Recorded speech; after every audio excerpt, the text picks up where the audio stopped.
নজর রাখবো পরবর্তী সংবাদে। কথায় আছে মাছে ভাতে বাঙালি, আর এই বাঙালির অনুষ্ঠানে ইলিশ হবে না তা কি করে হয়?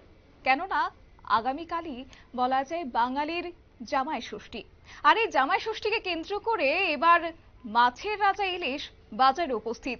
তবে জামাই ষষ্ঠী উপলক্ষে বাজারে চলে এসেছে ইলিশ মাছ, এবং জামাই ষষ্ঠী স্পেশাল ইলিশ মাছ ভালো বাজার এবং ভালো ইলিশ চলে এসেছে বাজারে, এবং রাজ্যের বিভিন্ন বাজারগুলিতে সেই ইলিশ লক্ষ্য করা যাচ্ছে। একই সঙ্গে কিন্তু চাহিদাও তুঙ্গে রয়েছে।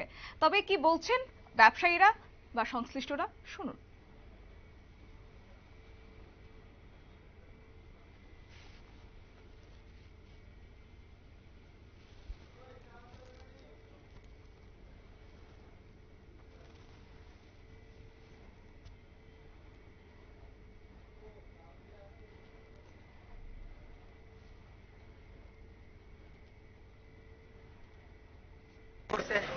সাইজও দেখা যাচ্ছে, সাইজও ভালো। এবার সাইজও ভালো, এবারে এত বড় সাইজ আইছে আর কি মাছ, আর খুব সুন্দর মাছ আইছে, অরিজিনাল পদ্মার মাছ আইছে। এই যে বড়গুলি 2 কেজির উপরে কত করে আছে রেটটা?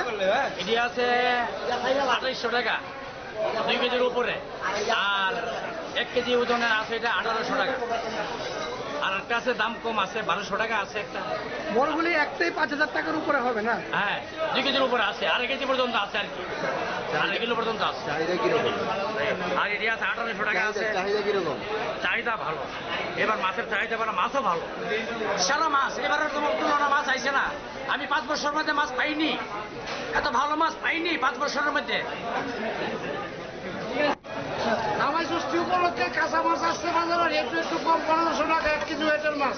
একটু ছোট নিলে দাম কম পড়বো 1200-1300 টাকা, আর 1 কেজি নিলে 1500 টাকা, একবার কম রেটে। চাঁদপুরের ইলিশ, বাংলার চাঁদপুর স্পেশাল কিছু স্পেশাল সব স্পেশাল ইলিশ আছে। চাহিদা কিরকম? চাহিদা আছে মোটামুটি, জনগণ টানতেছে। কাঁচা মাছটা একটু দাম বেশি হলে লইয়া লাগা, গরুর মাছ খাইতেছে না। গরুর মাছ 1 কেজির উপরে 1200 টাকা হয়ে যায়, 6 মাসের 1 মাসের আগে দিতে মানুষ বেশি নেয় না। কাঁচা মাছটা নিয়ে যাও।